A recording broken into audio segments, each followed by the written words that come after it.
I'm Andrew Edwards, and you're watching Gear Live.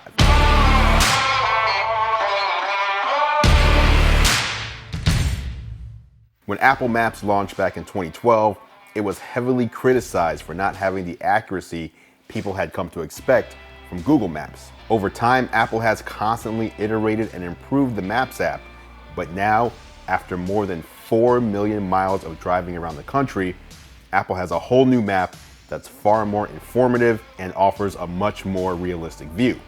In this video, I give you a look at the brand new features in Apple Maps and show you why, if you use an iPhone, then Apple Maps is the way to go. What is going on, Tech Squad? Andrew Edwards here, editor-in-chief of GearLive.com, and as I mentioned today, we are talking about Apple Maps, the history of Apple Maps, the improvements made over time to Apple Maps, and the all-new map that Apple is rolling out all across the United States right now and across the world next year. Now, you may not have been paying attention back in 2012, but the launch of Apple Maps alongside iOS 6 was pretty rough. iOS had been shipping with Google Maps as a default map app built into iOS, but with the release of iOS 6, Apple made a switch to its own internal Maps app. First impressions weren't great, and the result was an apology from Tim Cook, and Apple went to work on making Maps a better experience. Now, over the years, we've seen many improvements to the Maps app year over year. Driving directions got better,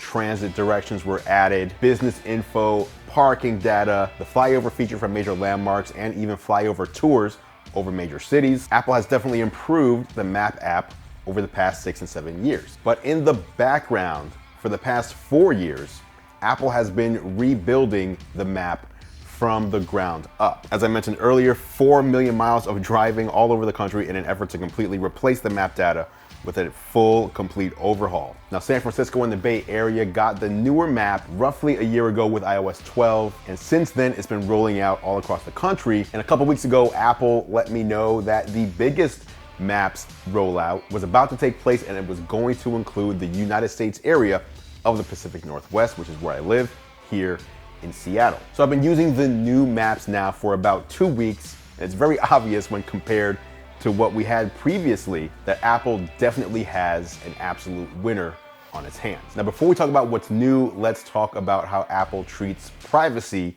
as it pertains to Maps. When you ask for directions, Apple doesn't know where you're leaving from, where you're going, or even the route you take. In fact, you don't even need to be signed into your Apple ID in order to use the Maps app at all. And the reason for that is that nothing gets tied to your Apple ID when you use Maps. Apple also doesn't put advertising in Maps, so there's no ad identifiers in there either, and any Siri request that you make to the Maps app gets handled on the device itself and is never sent to or come back from Apple's cloud. Now, that part isn't new, but it's still good to know before using the Maps app that anything you do in that app stays private. Now, what is new, just by opening the Maps app and looking at it, is that you're getting a more accurate view of the world around you. You'll see bodies of water, sporting areas, parks, vegetation, and even swimming pools. If you look at a golf course, you're gonna see the sand traps and the water hazards. Now, this is all thanks to new computer vision and satellite imagery technology that Apple's been using. And one cool thing, going back to privacy for a second, when you zoom in on Maps and you see people and cars, what you're not gonna see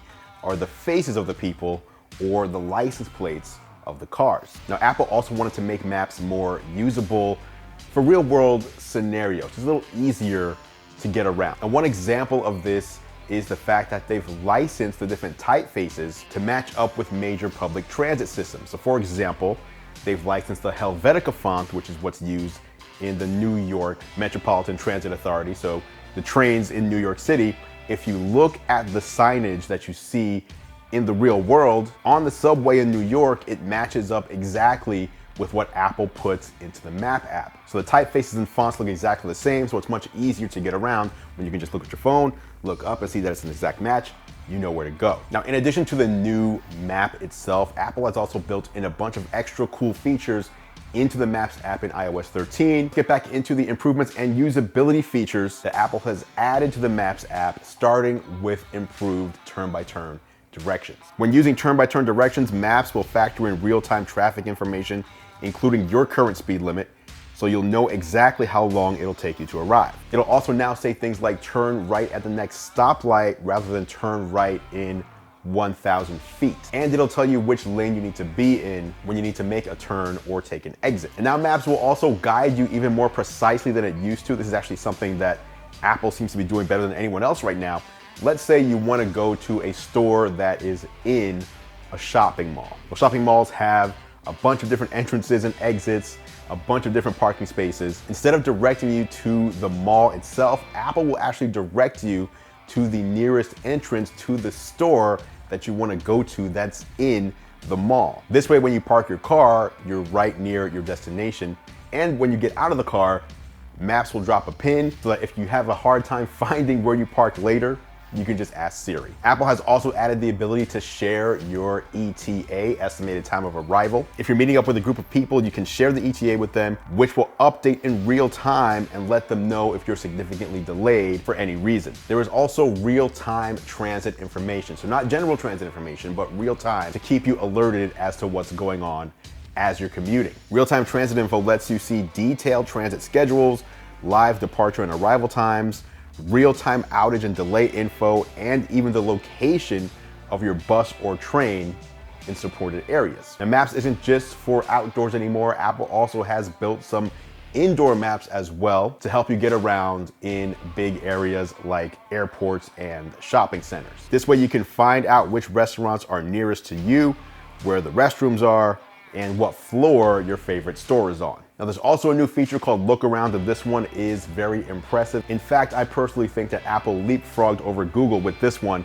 when you compare it to Google's Street View. In select cities, you can access the Look Around feature, and it lets you explore cities in a 360-degree environment with transitions that are smooth and seamless if you want to go down the street. If you see something of interest, you can just tap on a location to get more information. And as I mentioned earlier, this is where you'll see cars and people on the streets, but you're not going to see people's faces or the license plates of the cars due to Apple's commitment to privacy. Oh, also in typical Apple fashion, when using the Look Around feature, regardless of what city you're using it in, it's always going to be a nice, bright, sunny day. Now, the new Apple Maps also has a couple of new ways to keep places right at your fingertips. In fact, Maps supports saving places as favorites, giving you quick access to places you visit regularly like home, work, specific restaurants or grocery stores, or your kid's school. This gives you one-tap quick access to directions right from the Maps app or your CarPlay dashboard. Siri Suggestions displays a list of places you're most likely to go. If you have an upcoming appointment with an address in your calendar, it'll pop up. Or if you have a flight scheduled, you can get directions to the airport and information about your terminal, the gate you need to get to, and the time of your flight. There's also a new collections feature that lets you build out lists of locations into groups.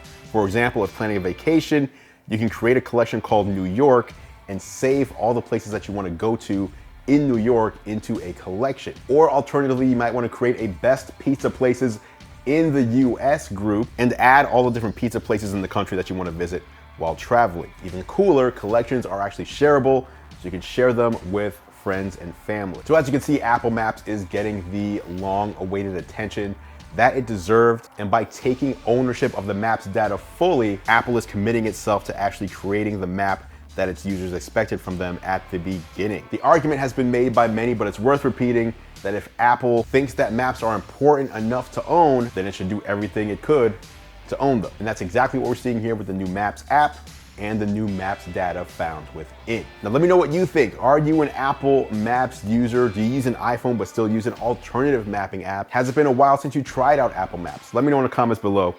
I will meet you there for further discussion. We'll be talking more about Apple's new map on the Geared Up podcast. That is the weekly podcast I do with John Rettinger, formerly of Techno Buffalo. Each and every week, we bring you the latest in tech, gadgets, and games. If you want to listen to the podcast, I will leave a link down in the description below, along with a card here if you want to see the YouTube video version. Until next time, thank you so much for watching as always, guys. I appreciate your support.